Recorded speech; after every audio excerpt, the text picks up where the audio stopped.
సముద్రం ఈ పేరు వినగానే మన మైండ్లోకి వచ్చే ఫస్ట్ క్వశ్చన్ ఏంటంటే అసలు అది ఎంత లోతుంటుంది, దీని అడుగున అసలు ఏముంటుంది? చిన్నప్పుడు మన పెద్దవాళ్ళు సముద్రం కింద పాతాళ లోకం ఉంటుందని చెప్పేవారు. కానీ సైంటిఫిక్ స్టడీస్ ప్రకారం సముద్రం కింద ఉన్న ప్రపంచం అసలు ఊహించలేనంత డిఫరెంట్గా ఉంటుంది. మన భూమి మీద 75% వాటర్ మరియు 25% ల్యాండ్ ఉందని మనందరికి తెలుసు. మనిషి ఇప్పటికే చంద్రుడిపైకి అంతకంటే దూరంలో ఉన్న ఇతర గ్రహాల మీదికి మిషన్స్ పంపించి చాలా ఇన్ఫర్మేషన్ కలెక్ట్ చేశాడు. కానీ షాకింగ్ విషయం ఏంటంటే భూమిపై ఉన్న ఆ 25% ల్యాండ్ ఏరియాలో కూడా మనం ఇప్పటి వరకు కేవలం 60% భాగాన్ని మాత్రమే ఎక్స్ప్లోర్ చేయగలిగాం. మిగతా 40% ల్యాండ్ ఏరియా ఎందుకు ఎక్స్ప్లోర్ చేయలేకపోయామంటే అక్కడ మనుషులు వెళ్ళలేని దట్టమైన అడవులు, పెద్ద పెద్ద నదులు, గడ్డ కట్టించే చలి ప్రాంతాలు, ఎత్తైన పర్వతాలు మరియు ఎడారులున్నాయి. వీటిలో చాలా ప్లేసెస్ గురించి మనకిప్పటికీ ఏమీ తెలియదు. అయితే ఇక్కడ ఆలోచించాల్సిన విషయం ఏంటంటే భూమి మీద ఉన్న ల్యాండ్నే మనం పూర్తిగా చూడలేనప్పుడు దీనికి 3 రెట్లు పెద్దదైన సముద్రం గురించి మనకెంతవరకు తెలుసు? దీనికి ఆన్సర్ కేవలం 5% మాత్రమే. అసలు ఈ 5% మాత్రమే ఎందుకు కనిపెట్టగలిగారు? ఆ 5%లో మనకేమేం తెలిసాయి?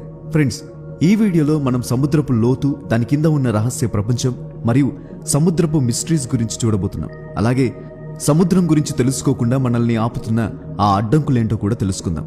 సో వీడియో ఎండ్ వరకు చూడండి, ఎందుకంటే ఈ రోజు మీరు సముద్రం గురించి ఇప్పటి వరకు ఎవరూ చెప్పని ఎన్నో ఇంట్రెస్టింగ్ సీక్రెట్స్ తెలుసుకోబోతున్నారు.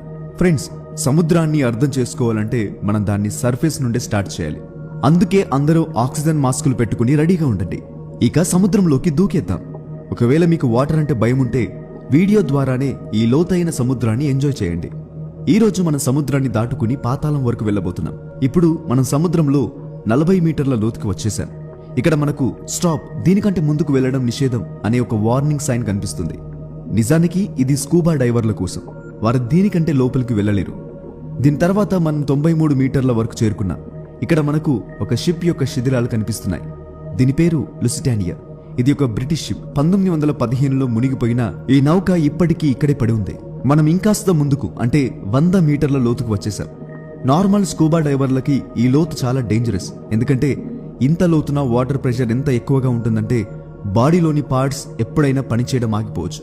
కానీ ఇక్కడ ఒక షాకింగ్ విషయం ఏంటంటే హెర్బర్ట్ నిచ్ అనే ఒక ఆస్ట్రేలియన్ స్కూబా డైవర్ ఎటువంటి ఆక్సిజన్ మాస్క్ లేకుండానే సముద్రంలో 214 మీటర్ల లోతు వరకు వెళ్లి సక్సెస్ఫుల్ గా తిరిగి వచ్చాడు.